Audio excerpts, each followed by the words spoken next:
a great honor to be here. And I have to tell you, this is sort of where it all started for me, because in 1989, a friend of mine, a good friend of mine, said, would you do me a favor and come up to New Hampshire and make a speech? And I did, and it was really a speech of success and a motivational type speech, get people working. And the nice part about New Hampshire, everybody works, and we love workers, and I think that's why I like New Hampshire. A lot of workers. But I made this speech, and I left, and I came back to New York, and I heard I was running for president. So that was the first time I heard about running for president for Donald Trump. And it was very interesting. But I will say that all of my life, I've heard that very successful people cannot run for high office. I've just heard it so many times. And, you know, it was interesting because nobody said it was going to be easy. But I had no idea I would get hammered like I've been hammered over the last 3 or 4 weeks. It's actually, I think, a compliment. I'm not sure. I went as an example to the Washington Speakers Bureau dinner in Washington, and it was very interesting. The Washington Correspondents' Dinner was packed with people. It was an amazing event, actually. I've been there before, so I knew what I was getting into, sort of the Lion's Den. But the president got up and very respectfully said things, and he said a lot about me. And they were jokes. He had a picture of the White House with the Trump on top of it, and some other things. And it was very nice. There was a comedian that got up, and he started talking about me.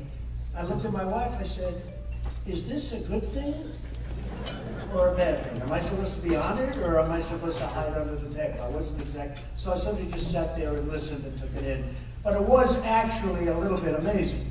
And I will say that it's been an amazing period of time for me, because I'm not a professional politician, which I think is possibly an asset, other than our great mayor, who is a great, great leader, right?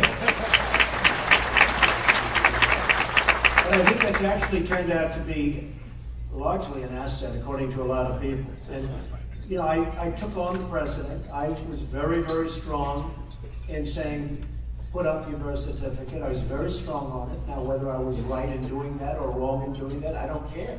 I mean, why not show it? And why did it take so long? And I was honored that I was able to get him to do it. And I guess he will continue, and that whole debate will rage and everything else. But my big thing, and it always has been from day one, has been jobs. It's been jobs. It's been the economy. I built a great business, a really great business. I built it over a period of years. It's doing unbelievably well. In bad times, we've made a lot of good decisions, a lot of decisions that have been really terrific. And I love doing what I'm doing, I have to be honest. I mean, I hate getting out of that business and doing something else.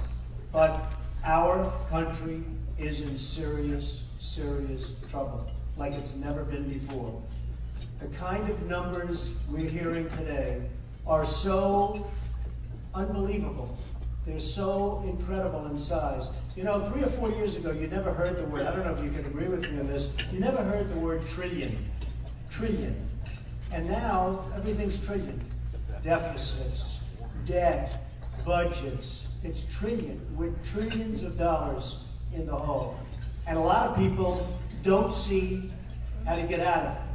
And you know, my businesses can be good, but my businesses won't be good if this country is going to be going down, down, down. And it's got a very big shot at doing it. And I am a very no-tax person. But I can tell you, if President Obama gets reelected, I think the taxes are going to go through the roof. And I do believe that he's holding them down now as long as he can, because he wants to get through this election. But I said it before, I met with a great group of folks and some of the real community leaders, and we had a very frank discussion. And I said, look, if he gets in office, I honestly believe that your taxes are going to go to a level that they haven't been at in a long time. And that's not going to be good for this country. That's not going to be good for business. It's not going to be good for New Hampshire. It's going to be good for no one. So we have a real problem. And the problem that we also have is we don't use our best people. You know, negotiation is an art. And I've seen it over many years. I know the guys in New York, I know the good ones, I know the bad ones, I can practically tell you who does the good deals, who does the bad deals. The fact is, it's an absolute art, and we're not using our right people. As an example, and I say it all the time, China this year is going to make $300 billion off of this country. Call it profit. But beyond that, they're taking our jobs because they're making our product. So they make our product, they take our jobs, they do it through manipulation of their currency, very simply. And then the president of China comes to the United States and we hold a beautiful evening at the White House for him. In other words, we honor a man that's taken advantage of this country.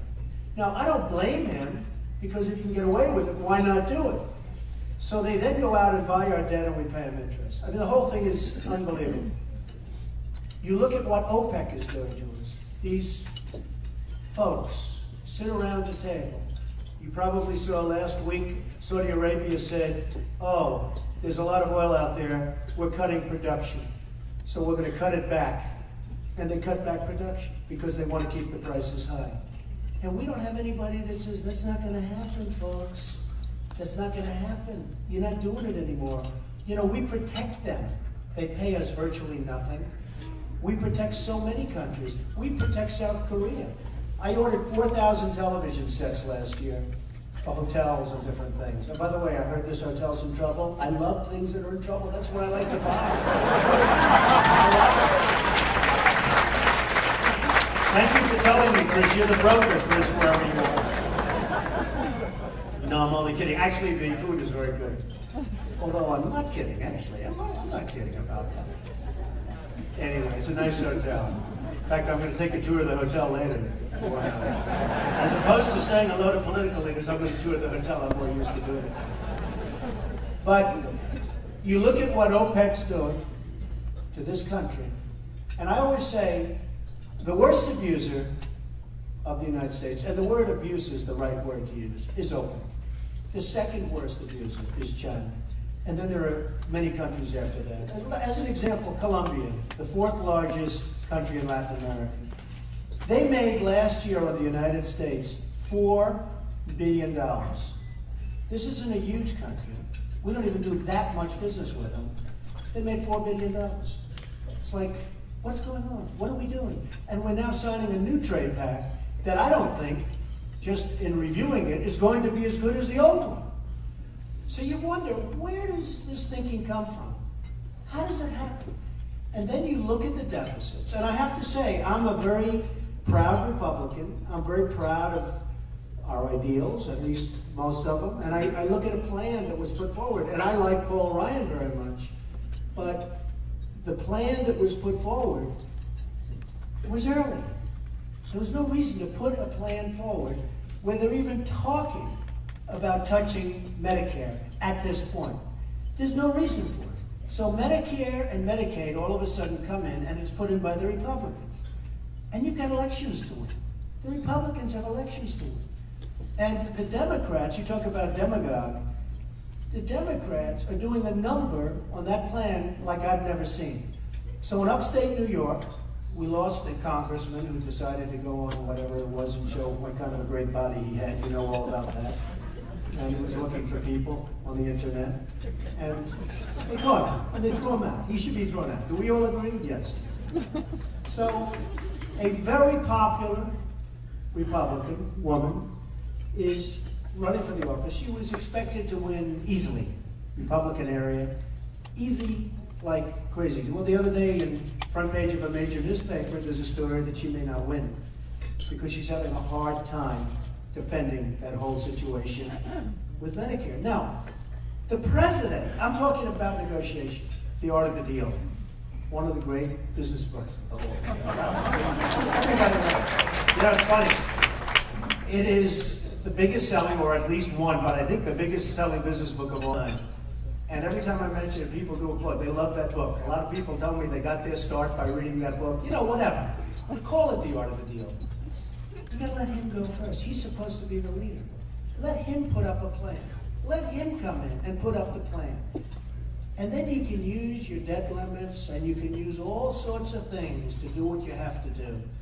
when you look at what happened recently, where they thought it was gonna be 38 million and it was 300 million in savings and the whole big thing.